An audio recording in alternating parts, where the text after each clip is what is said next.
Bonjour à tous et bienvenue dans cette deuxième chronique consacrée à Doctor Strange, mais cette fois-ci pas de critique, mais plutôt une analyse des références cachées, des easter eggs et aussi des scènes post-génériques qui sont au nombre de 2. On commence tout de suite.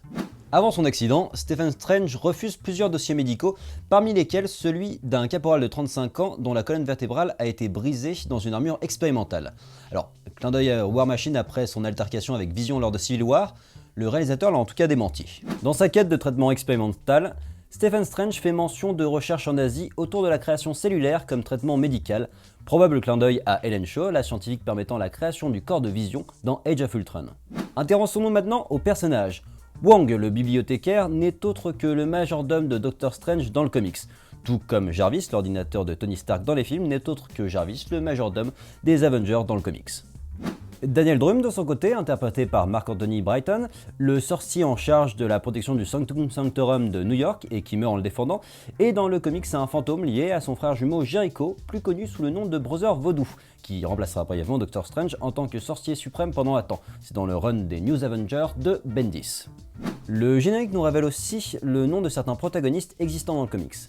Tina Minoru, la sorcière en charge de la protection du Sanctum Sanctorum de Hong Kong, interprétée par Linda Louise et qu'on aperçoit brièvement, est un personnage de la série des comics Runaway de Brian K. Vaughan, dont l'adaptation en série TV est actuellement en préparation. Initialement, il s'agit d'un des méchants parents auxquels le groupe de jeunes adolescents doit faire face.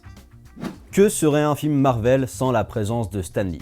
Vous pouvez apercevoir le créateur du magicien lors de la séquence de combat dans New York. Celui-ci lit paisiblement un livre, The Door of Perception, dans un bus. La menace planant sur Doctor Strange, la dimension noire de Dormammu, énergie maléfique qui essaye par tous les moyens de prendre possession de la Terre, peut être mise en relation avec certains vilains des séries Marvel, comme Blackout dans Agent of S.H.I.E.L.D. ou Whitney Frost dans Agent Carter. Enfin, la nouvelle saison de Agent of S.H.I.E.L.D. aborde l'univers magique via Ghost Rider. Les agents du S.H.I.E.L.D. sont actuellement à la recherche d'un recueil magique, le Dark Hall. Le film sortant le 4 novembre aux États-Unis, il faudra attendre cette date pour espérer un crossover narratif.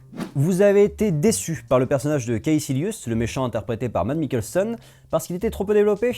Vous pourrez vous rattraper en lisant le passé du personnage dans le comics prélude du film Doctor Strange, édité chez Panini dans la collection Marvel Saga HS numéro 1, sorti le 18 octobre, où on y voit son chemin vers le côté obscur. Vous le savez, le fil rouge liant les films Marvel jusqu'à la conclusion de la phase 3, ce sont les pierres de l'infinité, reliques au pouvoir suprême qui, une fois réunies sur un gant, donnent à son possesseur un pouvoir absolu, pouvoir que convoite Thanos, ombre planant sur grand nombre des menaces depuis Avenger 1. L'œil d'Agamotto se révèle donc être la 5e pierre de l'infinité à se faire connaître, celle du temps. Elle rejoint le Tesseract, qui était la gemme de l'espace, qu'on a vu dans Captain America First Avenger et Avenger, l'Éther, la gemme de la réalité, qu'on a vu dans Thor, le monde des ténèbres, l'Orbe, la gemme du pouvoir, qu'on avait vu dans les Gardiens de la Galaxie, et le sceptre de Loki, actuellement possédé par Vision, la gemme de l'esprit qu'on avait vu dans Avenger et Avenger, l'ère d'Ultron. Passons maintenant aux scènes post-génériques.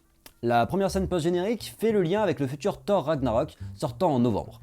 Elle nous apprend deux choses, la potentielle présence de Doctor Strange dans Thor 3, qui annonce vouloir donner un coup de main à Thor, et l'alliance de Thor et Loki pour retrouver Odin, dont Loki a usurpé l'identité à la fin de Thor The Dark World.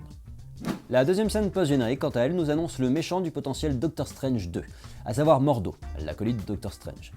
Dans le comics, les deux hommes sont rivaux depuis Camartage.